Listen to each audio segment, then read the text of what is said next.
ہاں نبی پاک صلی اللہ علیہ وآلہ وسلم کی وحی جو آتی تھی وہ نبی پاک صلی اللہ علیہ وآلہ وسلم اسی وقت لکھوا دیتے تھے۔ بعض لوگوں کو بخاری کی اس روایت ثم اخذ فکتب پھر آپ نے قلم لے کر لکھا سے غلط فہمی ہوئی، لیکن دوسری روایت میں اس کی تفصیل آ گئی، اس میں ہے ثم امر فکتب، آپ کے حکم سے لکھا گیا، یعنی آپ نے صلح حدیبیہ کے موقع پر لکھنے کا حکم دیا کہ محمد بن عبداللہ لکھا جائے، پھر لکھا گیا۔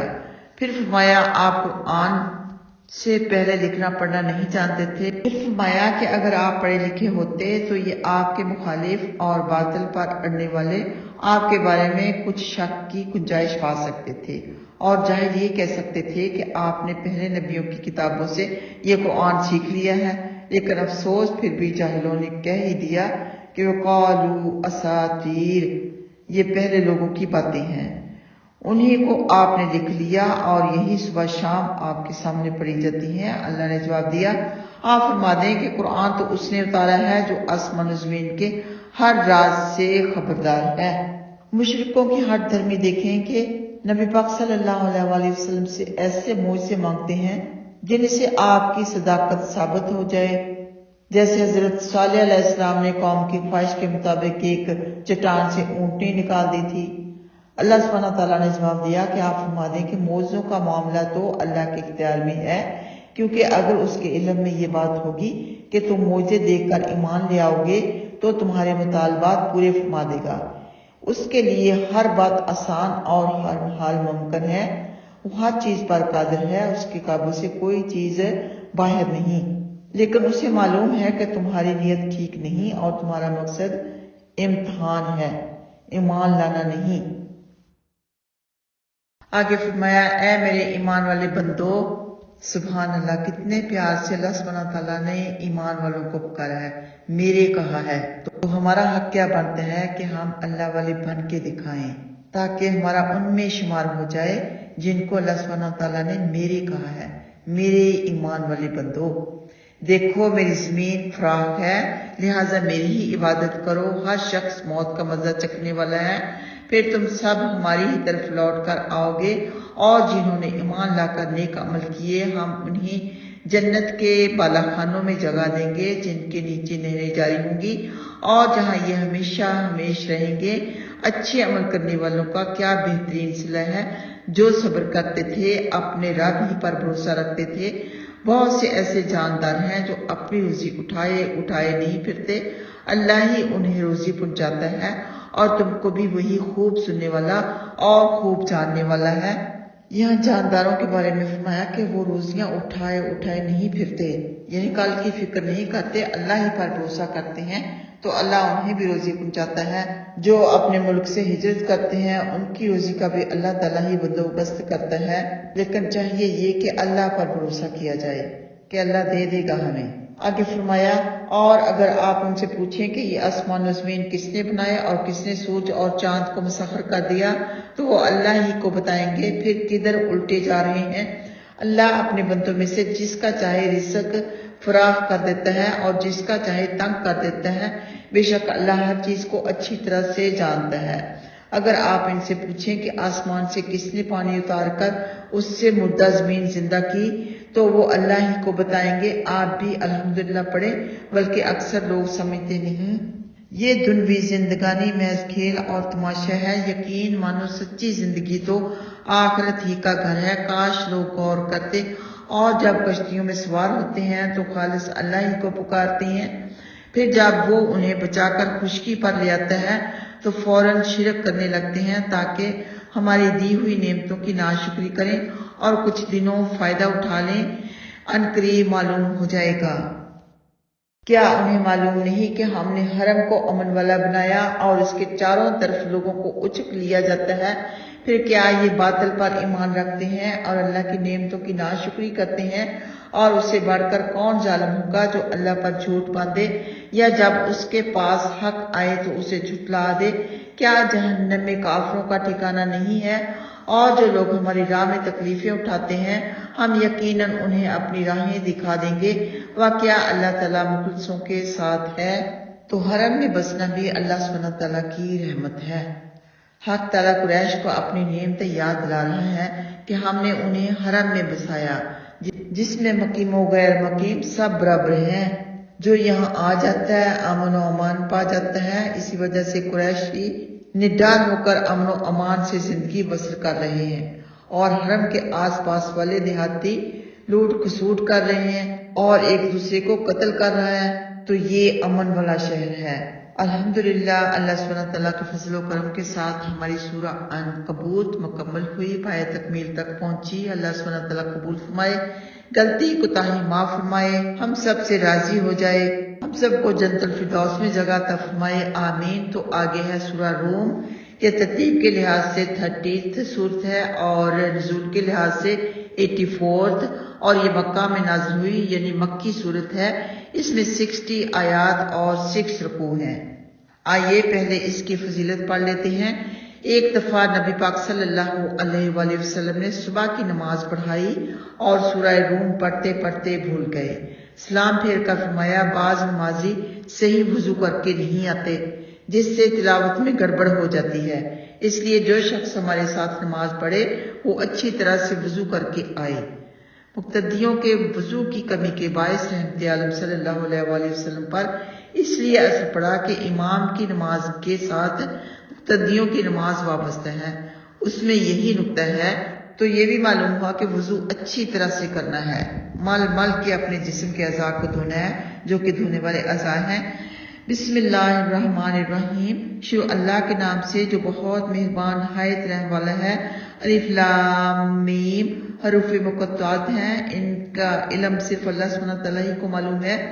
غلبت الروم، رومی نزدیک والی زمین میں شکست کھا گئے۔ غلبت الروم، اور وہ اپنی شکست کے چند سال بعد جلد ہی غالب آ جائیں گے۔ اس سے پہلے اور اس کے بعد اللہ ہی کو اختیار ہے۔ اس دن مسلمان اللہ کی مدد سے خوش ہوں گے۔ اللہ سبحانہ تعالیٰ جس کی چاہتا ہے مدد فرماتا ہے، وہی سب سے زیادہ غالب و مہربان ہے۔ یہ اللہ کا وعدہ ہے اور اللہ تعالیٰ وعدہ خلافی نہیں کرتا، لیکن اکثر لوگ جانتے نہیں۔ وہ دنیوی زندگی کے ظاہری کو جانتے ہیں اور آخرت سے قطعی غافل ہیں۔ یہاں اللہ سبحانہ تعالیٰ نے غلبہ روم کی پیش گوئی فرمائی ہے۔ واقعہ کچھ اس طرح سے ہے کہ جب صبور شاہ فارس نے شام و جزیرے کے آس پاس کے شہر فتح کر لیے تو یہ آیتیں اتری۔ اس وقت ہرقل شاہ روم مجبور ہو کر قسطنطنیہ میں محصور ہو گیا تھا۔ اس کا کافی مدت تک محاصرہ رہا۔ آخرکار اس نے صبور سے مفتوحہ علاقہ چھین لیا۔ اس وقت مکہ کے مشرکوں نے صحابہ کرام سے کہا، تم اہل کتاب ہو اور عیسائی بھی اہل کتاب ہیں اور ہم ان پڑھ ہیں، ہمارے بھائی پارسی تمہارے بھائی رومیوں پر غالب آ گئے ہیں، اگر ہماری تمہاری جنگ چھڑ جائے تو یقیناً ہم تم کو مار بھگائیں گے۔ اس پر سورہ روم کی ابتدائی آیتیں اتری۔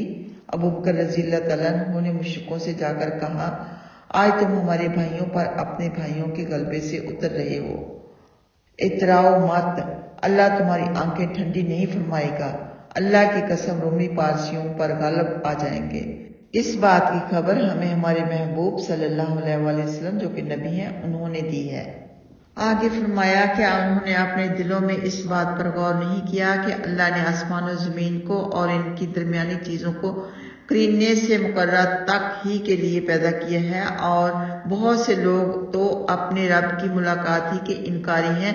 کیا انہوں نے دنیا میں چل پھر کر نہیں دیکھا کہ ان سے پہلے لوگوں کا کیا حشر ہوا جو ان سے زیادہ طاقتور تھے؟ انہوں نے ان سے بھی زیادہ زمین جوتی بوئی تھی۔ ان کے پاس ان کے رسول کھلے دلائل لے کر آئے تھے، پھر اللہ ایسا نہیں کہ ان پر ظلم کرتا، ہاں وہ خود اپنے اوپر ظلم کیا کرتے تھے۔ پھر ان برائی کرنے والوں کا انجام برا ہی ہوا، کیونکہ انہوں نے اللہ کی آیتوں کو جھٹلا دیا تھا اور ان کا مذاق اڑایا کرتے تھے۔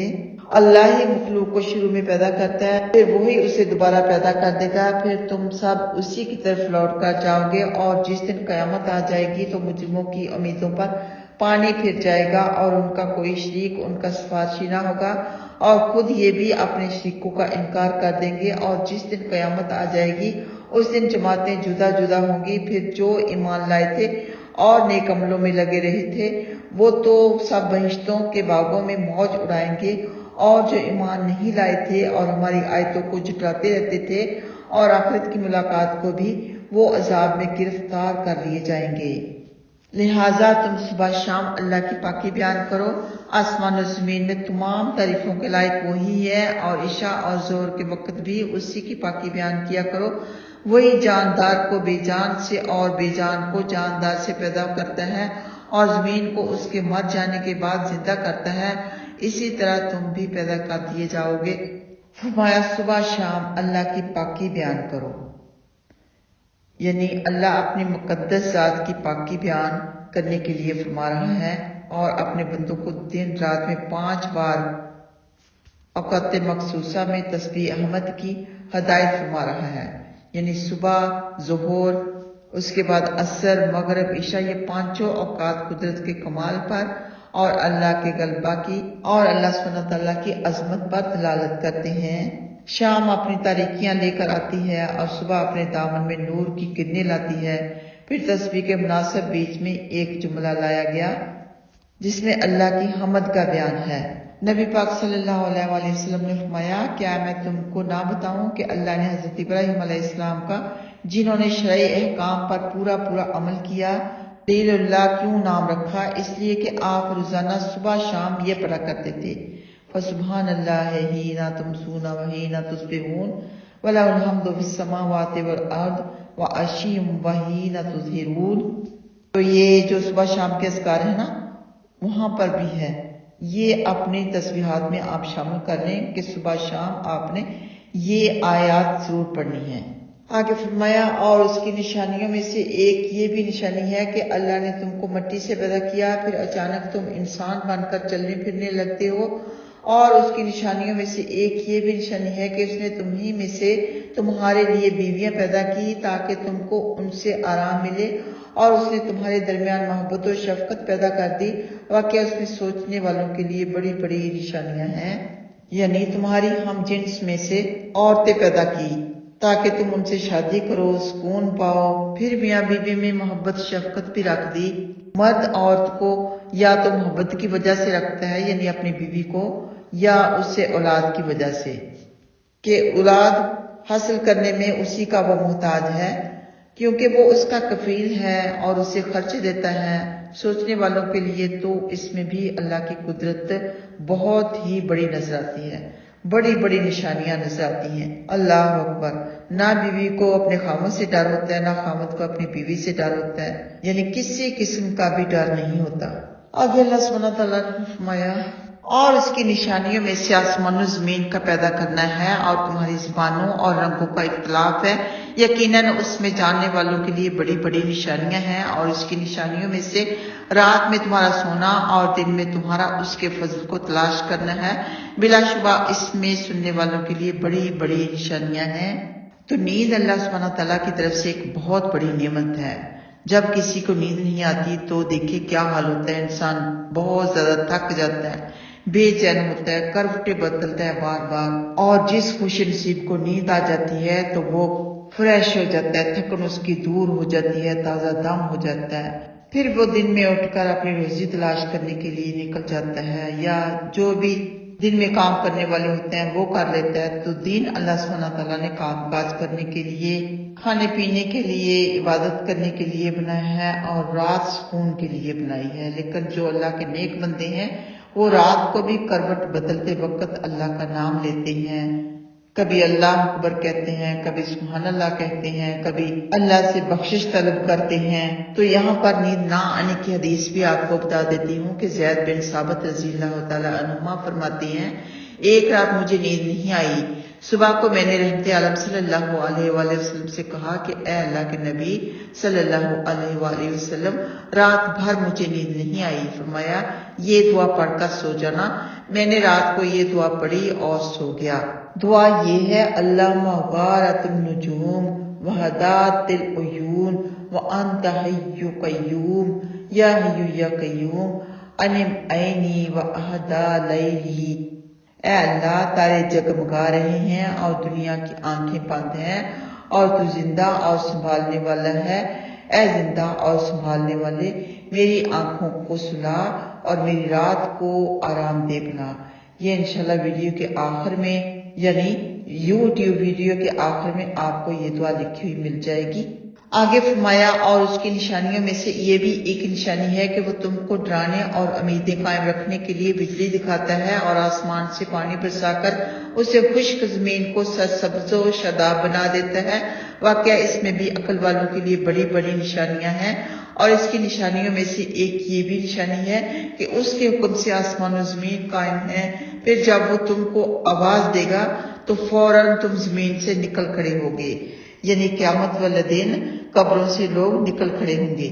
آگے آسمان و زمین کی تمام مخلوق اسی کی مملوک ہے اور ہر ایک اسی کا فرمانبردار ہے۔ وہی شروع میں مخلوق پیدا کرتا ہے، پھر وہی اسے دوبارہ پیدا کر دے گا، اور یہ تو اس کے لیے بہت ہی سہل ہے یعنی آسان ہے۔ آسمان و زمین میں اسی کی اعلیٰ شان ہے اور وہی سب پر غالب اور بڑی حکمت والا ہے۔ اللہ نے تمہارے لیے تمہاری جنس ہی میں سے ایک مثال بیان فرمائی۔ ہم نے جو کچھ تم کو دے رکھا ہے، کیا اس میں تمہارا کوئی غلام بھی شریک ہے کہ تم اور وہ اس میں برابر کا حق رکھتے ہوں، اور تم کو ان سے اسی طرح کا خوف ہو جیسے تم کو اپنے نفسوں سے خوف ہوتا ہے؟ اسی طرح اللہ عقل والوں کے لیے کھول کھول کر مثالیں بیان فرماتا ہے، بلکہ ان ظالموں نے بلا دلیل کے اپنی خواہشوں کی پیروی کی، اور اس سے کون راہ پر لا سکتا ہے جس کو اللہ گمراہ کر دے اور ان کا کوئی مددگار نہیں۔ اس لیے آپ ایک سو ہو کر اپنا رخ دین کی طرف اللہ کی طرف اس فطرت پر قائم رکھیں جس پر اس نے لوگوں کو پیدا کیا ہے۔ اللہ کی بنائی ہوئی چیز کو تبدیلی نہیں، یہی سچا دین ہے، لیکن اکثر لوگ سمجھتے نہیں۔ اللہ کی طرف جھک کر اسی سے ڈرتے رہو، نماز قائم رکھو اور مشکوں میں نہ ملو۔ جنہوں نے اپنے دین کو ٹکڑے ٹکڑے کر ڈالا اور گروہ در گروہ بن گئے اور ہر گروہ اپنے پاس والی بات پر نازاں ہے۔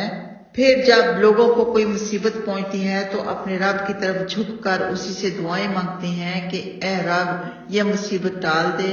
پھر جب وہ انہیں اپنی مہربانی سے نجات دے دیتا ہے تو فوراً ہی اس میں سے ایک جماعت اپنے رب کے ساتھ شرک کرنے لگتی ہے تاکہ ہماری دی ہوئی نعمت کی ناشکری کریں۔ اچھا اور تھوڑا سا فائدہ اٹھا لو، عنقریب تم کو معلوم ہو جائے گا کیا ہم نے ان کے لیے آسمان سے شرک کی کوئی دلیل اتاری ہے جو ان کے شریکوں کو ثابت کرتی ہو، اور جب ہم لوگوں کو اپنی رحمت سے نوازتے ہیں تو وہ اس پر پھول جاتے ہیں، اور اگر انہیں ان کے کرتوتوں کی وجہ سے کوئی تکلیف پہنچ جائے تو وہ فوراً ہی نا امید ہو جاتے ہیں۔ کیا انہیں یہ معلوم نہیں کہ اللہ ہی جسے چاہتا ہے فراخ روزی دیتا ہے اور جسے چاہتا ہے کم کر دیتا ہے؟ یقیناً اس میں ایمان والوں کے لیے بڑی بڑی نشانیاں ہیں۔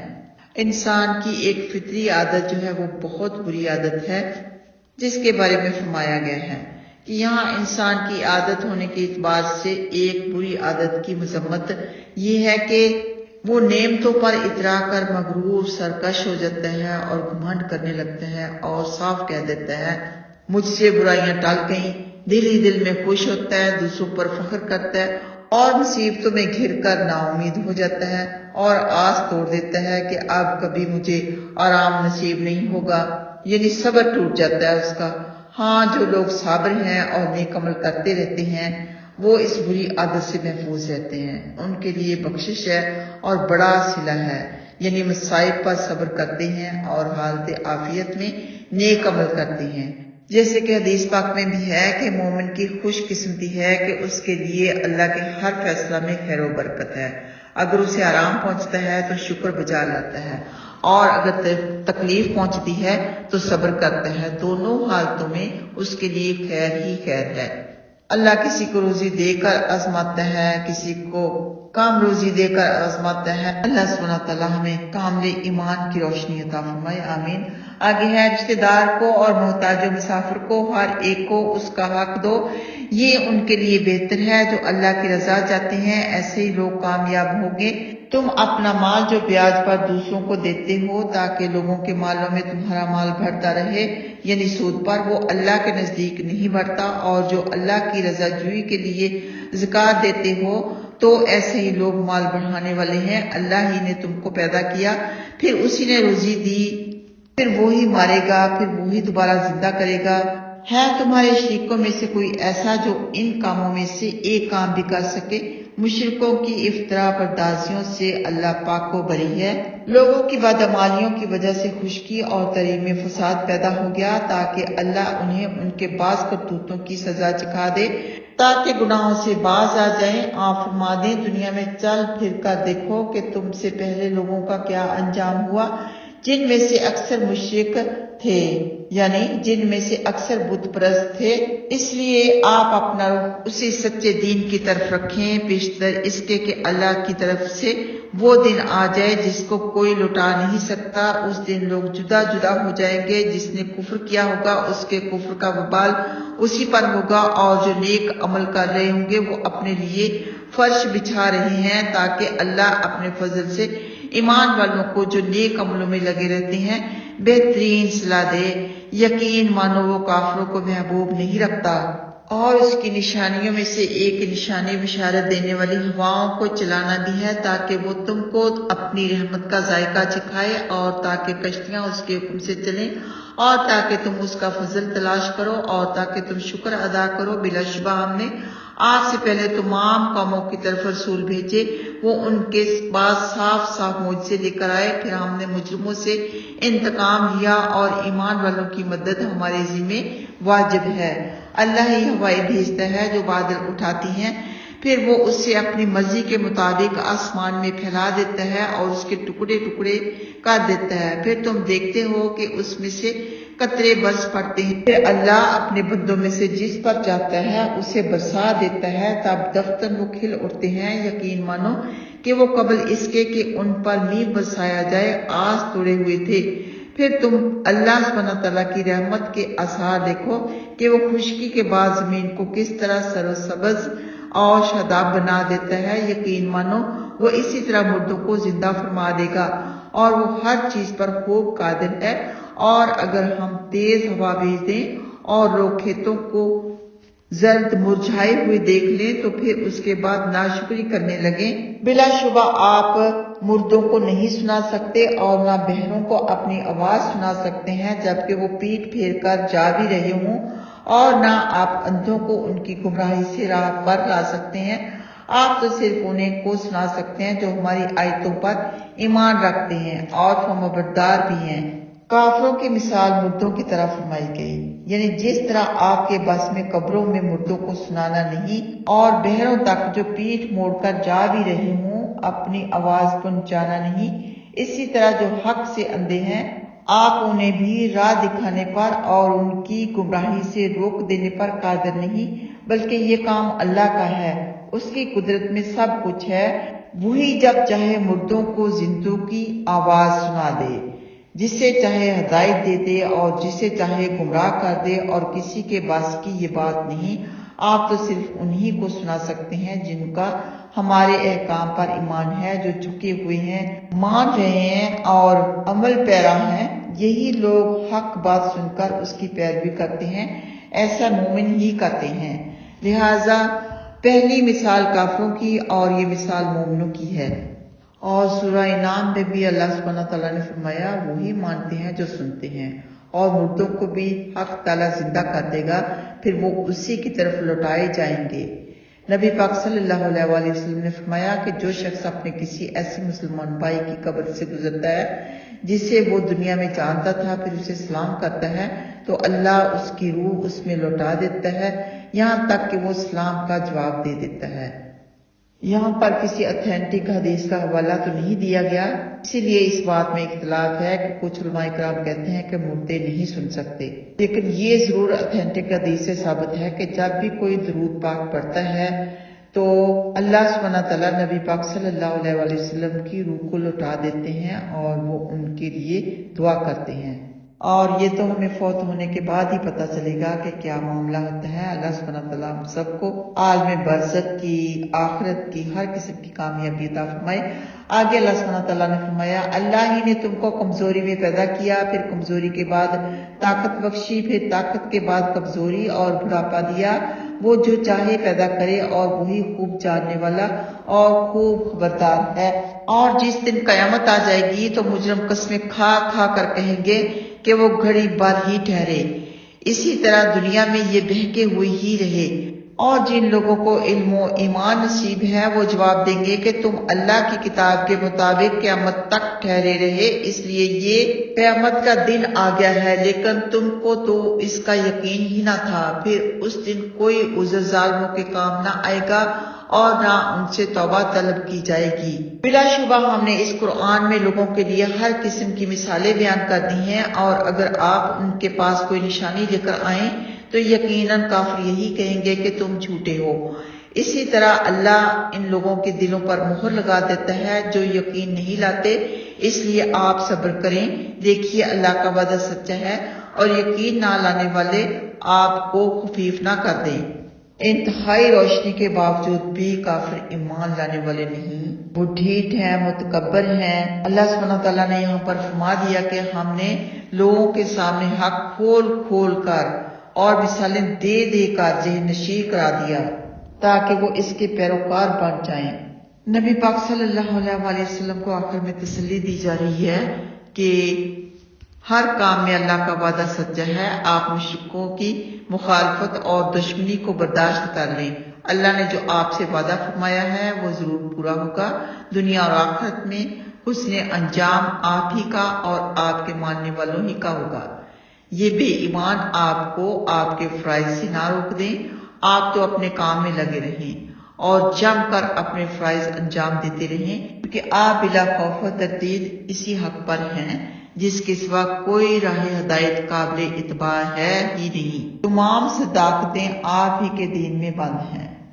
الحمدللہ، اللہ سبحانہ تعالیٰ کے فضل و کرم کے ساتھ سورہ روم پائے تکمیل تک پہنچی۔ اللہ سبحانہ تعالیٰ قبول فرمائے، غلطی کوتاہی معاف فرمائے۔ آگے سورہ لقمان ہے، یہ 31 سورت ہے ترتیب کے لحاظ سے، اور نزول کے لحاظ سے 57 سورت ہے، اور یہ مکی صورت ہے۔ اس میں 34 آیات اور 4 رکوع ہیں۔ بسم اللہ الرحمن الرحیم، شروع اللہ کے نام سے جو بہت مہربان نہایت رحم والا ہے۔ الف لام میم، تلک آیات الکتاب الحکیم، ھدی و رحمۃ للمحسنین۔ الف لام میم حروف مقطعات ہیں، اس کے معنی اللہ ہی جانتا ہے۔ یہ حکمت والی کتاب کی آیتیں ہیں جو مخلصوں کے لیے ہدایت و رحمت ہیں، جو نماز قائم رکھتے ہیں اور زکوٰۃ نکالتے ہیں اور آخرت پر یقین رکھتے ہیں، یہی اپنے رب کی ہدایت پر ہیں اور یہی کامیاب ہیں۔ یہاں اللہ سبحانہ تعالیٰ نے ہدایت یافتہ لوگوں کی تعریف میں کامیابی کی خوشخبری دی ہے۔ کون ہے ہدایت پر اور کون ہے کامیاب؟ جو مخلص ہیں، نماز قائم رکھتے ہیں، زکوٰۃ نکالتے ہیں، آخرت پر یقین رکھتے ہیں۔ نماز قائم کرنے کا مطلب کہ وقت پر نماز پڑھتے ہیں اور خشوع و خضوع کے ساتھ پڑھتے ہیں۔ آگے فرمایا بعض ایسے بھی ہیں جو بےہودہ باتوں کو خرید لیتے ہیں تاکہ بلا کسی دلیل کے لوگوں کو اللہ کی راہ سے روک دیں اور اس کا مذاق اڑاتے ہیں، ایسے لوگوں کے لیے ذلت والا عذاب ہے۔ اور جب ان کے سامنے ہماری آیتیں پڑھی جاتی ہیں تو اکڑ کر منہ پھیر لیتے ہیں، گویا انہوں نے سنا ہی نہیں، گویا ان کے کانوں میں میل ہے، لہٰذا آپ انہیں دکھ بھرے عذاب کی خوشخبری سنا دیں۔ یہاں فرمایا بےہودہ باتوں کو خرید لیتے ہیں۔ ابن مسعود رضی اللہ تعالیٰ عنہما نے قسم کھا کر فرماتے ہیں کہ لہو الحدیث سے مراد گانا ہے۔ آپ نے 3 بار یہی بات دہرائی۔ ابن عباس رضی اللہ تعالیٰ عنہما، جابر رضی اللہ تعالیٰ عنہ پھر فرماتے ہیں بعض لوگ گانوں اور باجوں کو اس لیے اچھا سمجھتے ہیں کہ اس سے اسلام کی اور مسلمانوں کی مخالفت ہوتی ہے، یعنی گانا بجانا اس لیے اچھا سمجھتے ہیں کہ اللہ نے ان کی تقدیر میں اس بہانے سے اپنی راہ سے روک جانا لکھا ہے۔ اسی پر وَيَتَّخِذُهَا ہُزُوًا کو قیاس کر لو کہ اللہ کی آیتوں کا اس لیے مذاق اڑاتے ہیں کہ اللہ نے ان کی تقدیر میں یہی لکھ دیا ہے۔ یا گانا یا باجا یعنی میوزک اس لیے سنتے ہیں کہ قرآن عزیز کا مذاق اڑائیں۔ استغفر اللہ، بعض ایکٹرز کو تو ہم سنتے ہیں ٹی وی پر، کہتے ہیں ہماری روح کی غذا ہے گانا، اور خود کو کہتے ہیں مسلمان۔ ہماری روحوں کی تسکین تو قرآن پاک ہے، اس کی تلاوت ہے۔ گانوں کے بارے میں، میوزک کے بارے میں احادیث میں بڑی وعید آئی ہے۔ اللہ سبحانہ تعالیٰ ہمیں بچائے، ہمیں صحیح دین کی ہدایت دے۔ آگے فرمایا جو لوگ ایمان لائے اور نیک عمل کرتے رہے ان کے لیے نعمتوں والی بہشتیں ہیں جہاں وہ ہمیشہ ہمیشہ رہیں گے۔ یہ اللہ کا وعدہ ہے جو بالکل سچا ہے اور وہ سب پر غالب اور بڑی حکمت والا ہے۔ اللہ ہی نے بلستونوں کے آسمان بنائے جنہیں تم دیکھ رہے ہو، اور زمین میں پہاڑ گاڑ دیے تاکہ زمین تمہیں ہلا نہ سکے، اور اس میں ہر قسم کے جاندار پھیلا دیے، اور ہم نے آسمان سے پانی اتار کر اس سے زمین پر طرح طرح کے نفیس جوڑے پیدا کر دیے۔ یہ اللہ کی مخلوق ہے۔ اب تم مجھے اس کی مخلوق دکھا دو جو اللہ کے علاوہ کسی نے پیدا کی ہے۔ کچھ نہیں بلکہ مشرک کھلی غلطی پر ہیں۔ بلا شبہ ہم نے لقمان کو حکمت دی تھی کہ اللہ کا شکر ادا کرو، اور جو شکر ادا کرتا ہے وہ اپنے فائدے ہی کے لیے ادا کرتا ہے، اور جو ناشکر ہے تو اللہ بہت ہی بے ناز و خوبیوں والا ہے۔ نصیحت کرتے ہوئے جب لقمان علیہ السلام نے اپنے بیٹے سے کہا، جانے پدر خبردار اللہ کے ساتھ شرک نہ کرنا، کہ کوئی شرک بڑا سنگین ظلم ہے، اور ہم نے انسان کو ماں باپ کے ساتھ حسن سلوک کا حکم دیا۔ اس کی والدہ نے کمزوری پر کمزوری برداشت کر کے اسے اٹھائے رکھا، اور 2 برس میں اس کا دودھ چھوٹتا ہے کہ تم میری اور اپنے ماں باپ کی شکر گزاری بجا لاؤ۔ میری ہی طرف لوٹ کر آنا ہے۔ اگر تجھ پر تیرے ماں باپ اس بات کا زور ڈالیں کہ تو میرے ساتھ اسے شریک بنائے جس کا تجھے علم نہیں، تو ان کا کہنا نہ مان، اور دنیا میں ان کے ساتھ اچھی طرح سے زندگی گزار، اور میری طرف جھکنے والوں کی راہ پر چل۔